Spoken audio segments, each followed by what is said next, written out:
How do I turn $100 into $10,000? That is the question I'm going to answer today. It won't be easy.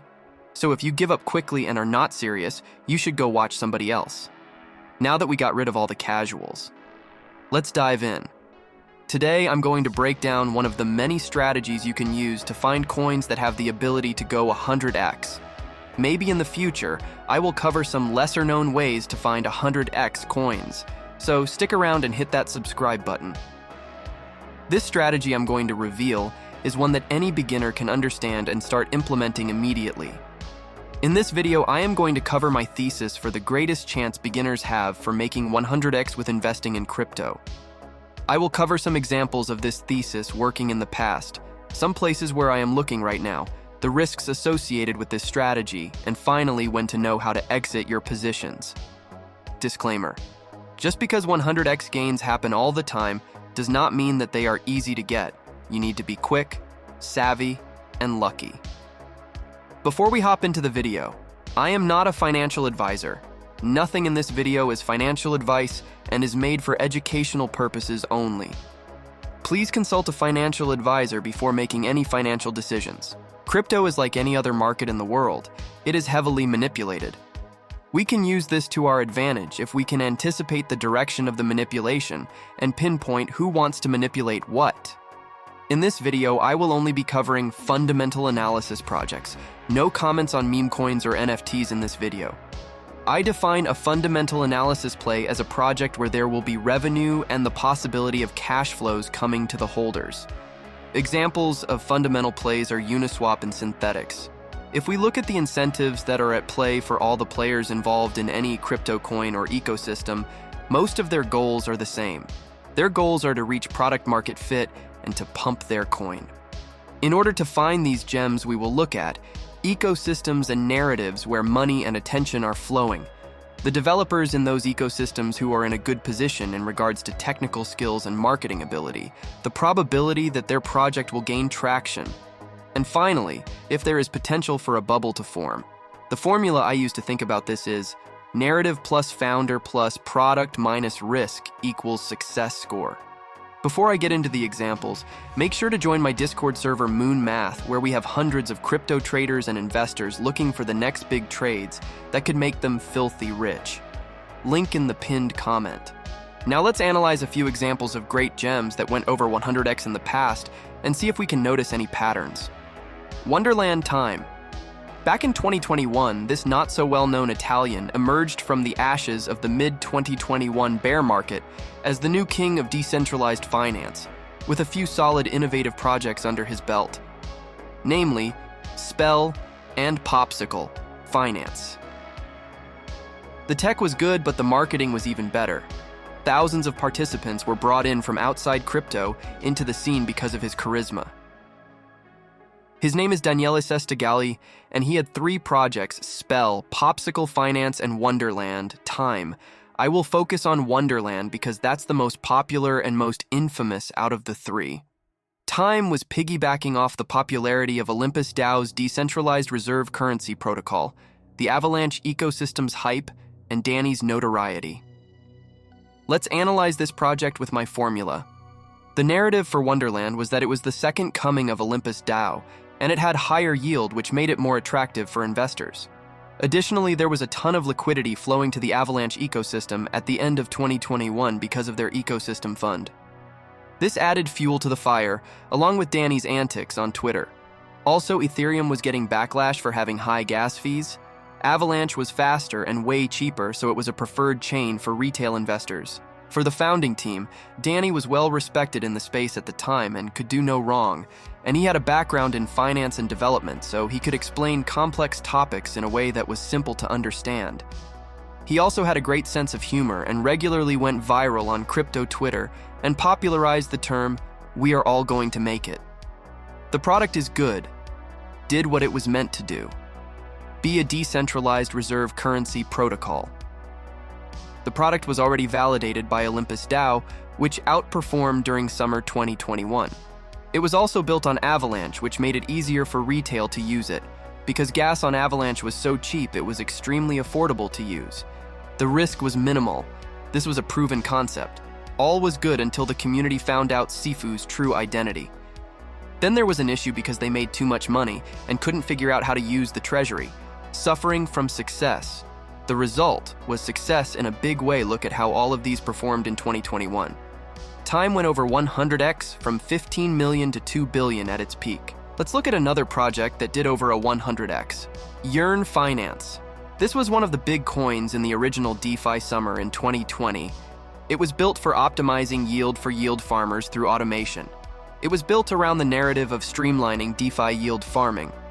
Back in 2020, there were hundreds of yield farms, and it was impossible to get maximum yield manually. Yearn aggregated them and allowed you to get your money into the highest yielding farms automatically, which meant you were playing on easy mode and could make the most money without investing 100 hours per week. The founder is Andre Cronje, very well respected in the industry. Led the Phantom Foundation for a while as well. Banteg, who is also a well-respected developer, is on the team. Yearn also had great participation from its community in 2020, most notably from Blue Kirby, who bull posted on Twitter constantly. The main product they came out with were vaults that allowed on-chain traders to have access to the top-earning yield farms as they debuted in an automated way. Yearn started with a fair launch and distributed tokens to liquidity providers, which gave it a lot of hype and cemented Andre as a cult figure in the decentralized finance space. Although decentralized finance doesn't have as much hype as it once did, Yearn still has 300 million in total value locked. In decentralized finance, there is always the risk that there is a hack, an exploit, the founder leaves, and many more long-tail risks. But if you were already deep in degenerate yield farms, this risk wouldn't concern you too much, especially considering the reward you would receive. The outcome is that Yearn went over 1000x in a few months, which is crazy, and cemented it as a decentralized finance blue chip. These had large tailwinds in 2020 and 21 from decentralized finance being heralded as the next big thing. Let's take a look at a coin that has similar tailwinds right now. Render Network has had an amazing year, appreciating from the fact that they benefit from the AI revolution that is upon us. Render leverages the AI narrative as an infrastructure play. As metaverse and AI continue to permeate into our lives, increasing amounts of GPU power are needed to run and render graphics. But there is not enough GPU to run mechanically intensive tasks and big models, so people with excess GPU power can sell their space to people and companies that need it. Originally, Render was targeted at rendering movies because that is very intensive when it comes to the hardware that is needed. But now they have also embraced AI and are continuing to make new all-time highs. As far as the team goes, Jules Urbach is very active in the Telegram group and does interviews every once in a while. He isn't that active on Twitter, so Render has less traction on there. Jules has been in the movie industry for over 10 years, so he has a ton of experience and drive. They have been shipping for a long time, and they will continue into the future. They are not maximalists for any chain, which is good for their token holders because they are optimizing for value for the token holders. The product works as intended, and the Render team finally figured out a favorable tokenomic model using a burn and mint system. The risks are that other better competitors come onto the market, or that there is a hack, or if Jules leaves the company. The result of their positioning in a growing industry is that the coin has done over 100x in a few years. The moral of this story is that for new things, people don't know how to price them or think about them properly.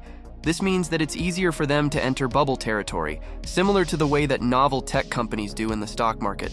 Take advantage of this, just make sure to stay rational with taking profits so that you are not left with nothing. Now let's look at some sectors I am currently looking for undervalued projects in. Firstly, the Stacks ecosystem. The Bitcoin halving is this year, and so is the Stacks halving. So there is going to be a lot of attention on these projects, not to mention all the attention the Bitcoin ETF has brought to the crypto space. There is a ton of liquidity on Bitcoin, and maximalists are coming around to the fact that projects being built on top of Bitcoin is bullish. Secondly, the Base ecosystem. This is Coinbase's Layer 2 scaling solution on Ethereum. Coinbase wants to see this do well, so they will probably be pumping coins on here to onboard people to use their chain. Thirdly, the tokenization of securities. Larry Fink was talking about this on CNBC. BlackRock has a huge influence in finance, so if he is excited about it, it is likely that much more money and attention will flow there. AI will continue to improve and projects that integrate it will flourish. Where money goes, attention flows, and vice versa.